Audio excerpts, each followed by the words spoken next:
Okay, so let's get right into it. Have you ever actually tried to read a corporate annual report? The document that's supposed to be for shareholders, the people who actually own the company? Yeah, more often than not, it feels like it's written in a completely different language, one that's designed to confuse you, not to clarify. So today we're going to run what we're calling a clarity audit to translate this corporate gobbledygook back into plain, simple English. I mean, just look at this. This is a real sentence from a real report. It's dense, it's packed with acronyms, and for most of us, it's pretty much nonsense.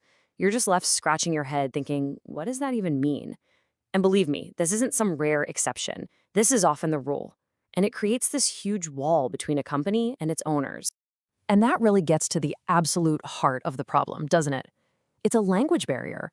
These documents are written with this insane level of legal precision, to get the auditors to sign off. They're not written for the very people they're supposed to inform. So what you end up with is a system that's all about checking boxes, not about actual communication. But what if there was a way to translate it all? That's the whole idea behind this Clarity Audit. Just think of it like a super powerful tool. It uses a smart combination of AI and, actual human experts to scan these reports, pinpoint the most confusing parts, and then just rephrase them in simple terms, all without losing the essential financial meaning. It's like a decoder ring for corporate speak. All right, so enough theory. Let's actually put this audit into action. We're going to take 3 real-world examples of corporate jargon and see how this process can make them crystal clear. First up, let's talk about a really basic business problem. What happens when some of your customers just don't pay their bills? It happens. Well, the accounting world has a very, very specific way of talking about this. Let's call their solution the safety net. Okay, so remember that crazy sentence from the beginning, lifetime expected credit losses? Sounds complicated, right? But the simple truth is just we set aside money in case some customers don't pay us back. That's it. See, the economic reality is super straightforward. The company is just creating a financial safety net. The complexity isn't hiding anything. It's just describing a simple action in a highly technical way. Okay, next up, let's think about those huge long-term projects, like building a giant factory or a bridge. How do you even report your earnings on something that takes years to finish? Well, a good way to think about it is like a video game, progress bar. The dense version talks about the input method and an enforceable right to payment, which is all legally precise, but it's not exactly intuitive, is it? But look at the simple version. It clarifies it perfectly. The company records its earnings as it finishes each stage of the project. It's just like watching a progress bar fill up. They don't wait until the very end. So again, the core idea is simple. The language is just complex for legal reasons. And for our final example, let's venture into the danger zone, the strategy section of the report. This is often an absolute minefield of buzzwords. It's where companies try to paint this grand picture of the future, and let's just say the language can get a little ambitious. You'll see things like this all the time. Leveraging industrial IoT and digital twin technology. It sounds incredibly advanced, super abstract, but what does it actually mean they're doing? Well, it means they're using smart sensors and 3D computer models to make their factories run faster and cheaper. That's it.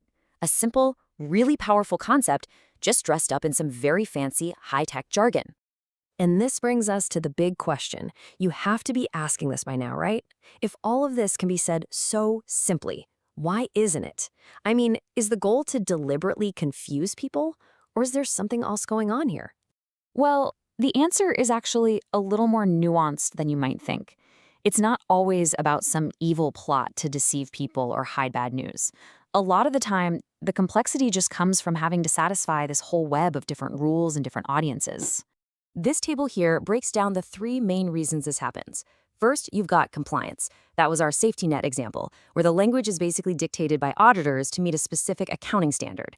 Second is legalism. We saw that with the progress bar, where the words are very carefully engineered to legally justify when they earn their money.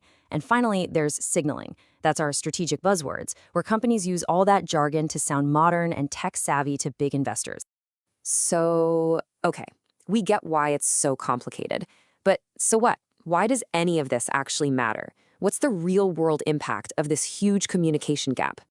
Yeah, this isn't just some academic problem. This jargon has real consequences. For one, it absolutely erodes trust. I mean, if you can't understand the basics of what they're saying, why would you trust management? It also weakens governance. Think about it. If shareholders are in the dark, they can't possibly hold leadership accountable for their decisions. And believe it or not, it can even hinder capital allocation across the entire market.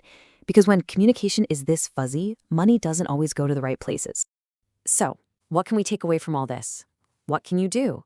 First, always question the why behind the complicated language.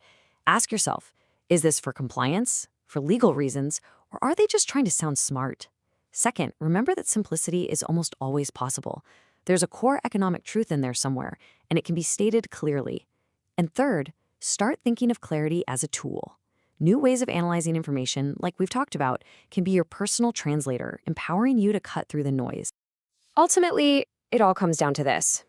In a world that's just full of complexity, the ability to ask a simple question and get a straight answer is incredibly powerful.